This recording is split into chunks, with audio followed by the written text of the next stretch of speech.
The Arsenal lights back again with another match preview. Arsenal entertain West Ham at the Emirates Stadium on Saturday. But we could be going into that game with a 10-point deficit because Liverpool play Aston Villa tonight. If they win that game, they're going to go 10 points clear. I know it gives us that game in hands, which we're going to play on Saturday. But, I mean, it's going to put a lot of pressure on us. And with our attack decimated how it is, you know, I am concerned. I am very concerned. Do I think we can beat West Ham? With a full squad, with a full strength team, I think we annihilate West Ham. But at the moment, our resolve is going to be tested. We're down to the bare bones. We used Mikel Moreno as a makeshift, basically a false nine against Leicester the other day, and he come through. He come through with flying colours. I was very pessimistic about it, but he scored 2 goals. You know, he scored proper strikers' goals. To be fair, the cross from Wanyeri, bang, header, goal. Rose above everybody else. 6'2" in that attack. We needed something different because all 5'8" or 5'7" or whatever Trossard is, wasn't getting anything through with him playing through the middle against Leicester. Their defence was properly crowded him out and just saying, you're not having it, we are. And, you know, it didn't work with Trossard up front through the middle there.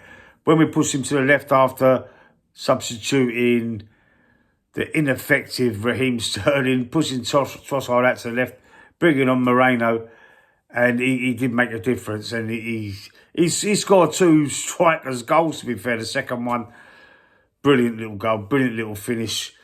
Crossed in from the left-hand side from Trossard, and it was basically a tap-in, but a fox-in-the-box tap-in. So it was a striker's goal. Is he the answer going forward? No, he's not really, in my opinion. I don't want us all to think that, who needs a striker in the summer because we've got Moreno. We don't need one. We do need a proper one.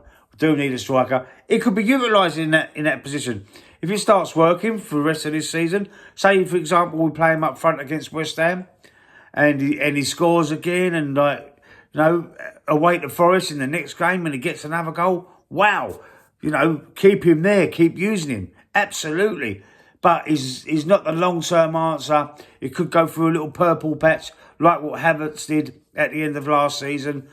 He went through a purple patch, getting a few goals, moving in from the midfield up to the striker position or false nine position. It did work. It seems to work against Leicester. So is Mikel Moreno, can he continue that? Let's hope so. Fingers crossed. Or do we use something else? Like I said before in the previous video, do we use Emmanuel there? Anyway, I don't think that's going to wrap it. I think I've got a terrible feeling that Mikel Arteta is going to go with the same starting lineup. He's going to give Sterling another chance, Trossard through the middle, and then bring Moreno off the bench if need be against West Ham, which I think will be a mistake. I do think that will be a mistake. I think we need to start the game on Saturday against West Ham the way we finished it against Leicester a few days ago. So my starting lineup for this game will be obviously David Raya in goal, Timber at right back, Saliba, Gabriel, Miles Lewis, Skelly is the back 4 in the midfield. I would go with Partey and Rice, Odegaard. It picks itself basically, but up front now I'm going to start through the middle with Moreno. I think he deserves a chance. I think he deserves to see if he can prove himself. So I'm going to start with him up front if it was me. Wanyeri on the right, Trossard on the left. That's how I would start the game. Hopefully Arteta starts the game in the same way because we looked a lot better. We had no answers to, although we had all the possession, we had no answers to breaking down Leicester's low block, and they was hitting us on the counter a couple of times. They come close a few times, not close enough, obviously, but there was a danger there. And West Ham are a different animal. West Ham will be able to hit us on a counter attack with a lot more effectiveness, I believe. Gerard Bowen's back. They've got some good players there at West Ham. I do like Kudus, Mohamed Kudus. I'm not sure if he's fit. I do believe he was injured. I'm not sure if he's fit, but they've got some good players at West Ham, and they do like to bully us a little bit over in recent seasons. They've knocked us out of cups. They've beaten us on other occasions as well in recent seasons.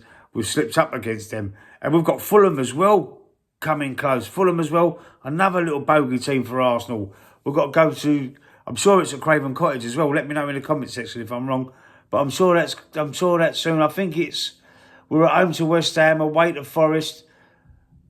And I think it's away to United and Fulham, I believe, in the next few games. So, they're not going to be really easy games. They're winnable games, according to the form of Man United especially. We should be beating Man United. A lot of teams are beating Man United at Old Trafford this season. So, I think we've got a great chance. But it's just a cursed bad luck of the striking situation and the forwards in general is just so unlucky for us.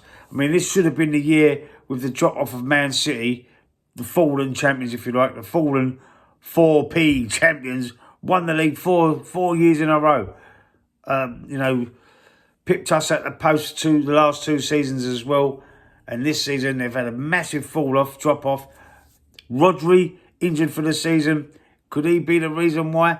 Can we all pin it on one player? We've always said for years that Man City have got 2 teams that could compete for the title if they had a Man City A and B, basically. So I'm not going on the fact that it's one player. There's a lot more to it, in my opinion. I don't know what it is. There's something underlining. Could be court cases, could be anything. I'm not sure what it is, but there's something underlining for them to drop off. But the team to step up amid their drop off was Liverpool, with a brand new manager in Arne Slot. Bought 1 player in the summer, injured most of the season, has had a few games, Chiesa, and they're running away with it, and we've got to do something about it. There's nothing much we can do at the minute. I think the board in January threw us all under the bus by not buying us a striker, not addressing the fact that our squad was decimated enough before the end of the transfer window, and then after, we lose Martinelli in the Newcastle Second League Cup game, hamstring injury, and we lose Havertz on warm weather training in Dubai. We lose him as well. So we lost another 2 strikers, or forward players, since the close of the January transfer window. We made a half-arsed bid for Ollie Watkins, 40 million. Villa wanted 60. The board didn't value him enough, so they didn't do nothing about it. Said, no, we'll wait till the summer. Threw us under the bus. Threw Arteta under the bus as well in his defence. I think he was pushing for the ball to sign a forward. They didn't do it. I heard the press conference. Where the journalist was asking about signing forwards, and he went, we're actively looking for a forward. It excited me. I thought, yes, we're going to get someone. We're definitely going to sign a forward now. Arteta's actually come out and said they're actively seeking one. Smoke screen, man. The smoke screen. Maybe the ball think they've given him enough money. I don't know. Maybe, I know they've given him a new deal, but maybe they think, this is your last chance, Arteta. We're not going to give you no more money. This is your last chance. If you've not got nothing in the summer, nothing to show for it, which will be what's left is the Premier League, which is a very, very thin chance of us winning that. Or the Champions League, there is a chance. Stranger things have happened. Porto won it one season under Jose Mourinho, didn't they? So they was well outsiders for that. Maybe it could be there, might not be there. I don't know. I'm not sure. I'm not confident. But maybe they're going to say to him, right, you've come out empty-handed again. We're going to get someone new. Maybe that's it. We don't know what's going on behind closed doors, but it's quite possible. But anyway, the West Ham game on Saturday is going to be so important. It'd be even better if Liverpool slip up against Villa tonight.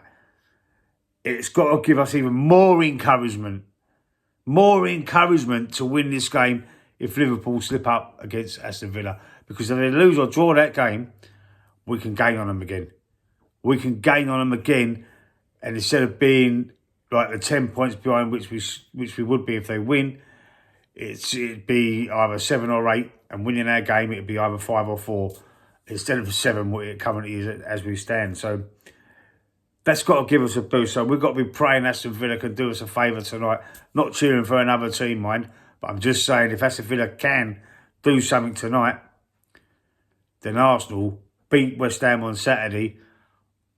There's a chance. The thin chance that we've got at the moment just gets a little bit thicker. Ooh, this could be a little bit of a mentality thing for Liverpool. They slipped up against Everton, conceding that 98th minute equaliser. Against Wolves, they wasn't great in the second half. Wolves got a goal back and they got a bit nervy. So the pressure could be getting to them a little bit. Maybe we're under pressure to win a title for the manager's sake, I think. But, you know, being the front runner has its own pressures as well. Like Arsenal have done in recent seasons. Being the front runner, looking over your shoulder, being a bit nervous like that. And Man City ultimately leapfrogged us and won the title 2 seasons in a row from us. But it's the same going to happen to Liverpool. Can we do the same to Liverpool? I'd like to think we can, but I'm not 100% confident. Let's see how this week plays out. Let's see what happens tonight at Villa Park. And let's see if we can beat West Ham on Saturday. And if the results go our way, it could be a completely different story. Let me know what you think in the comment section. Stick a like on the video. Subscribe to the channel if you ain't already. And if you like the content. And I'll see you on the next one.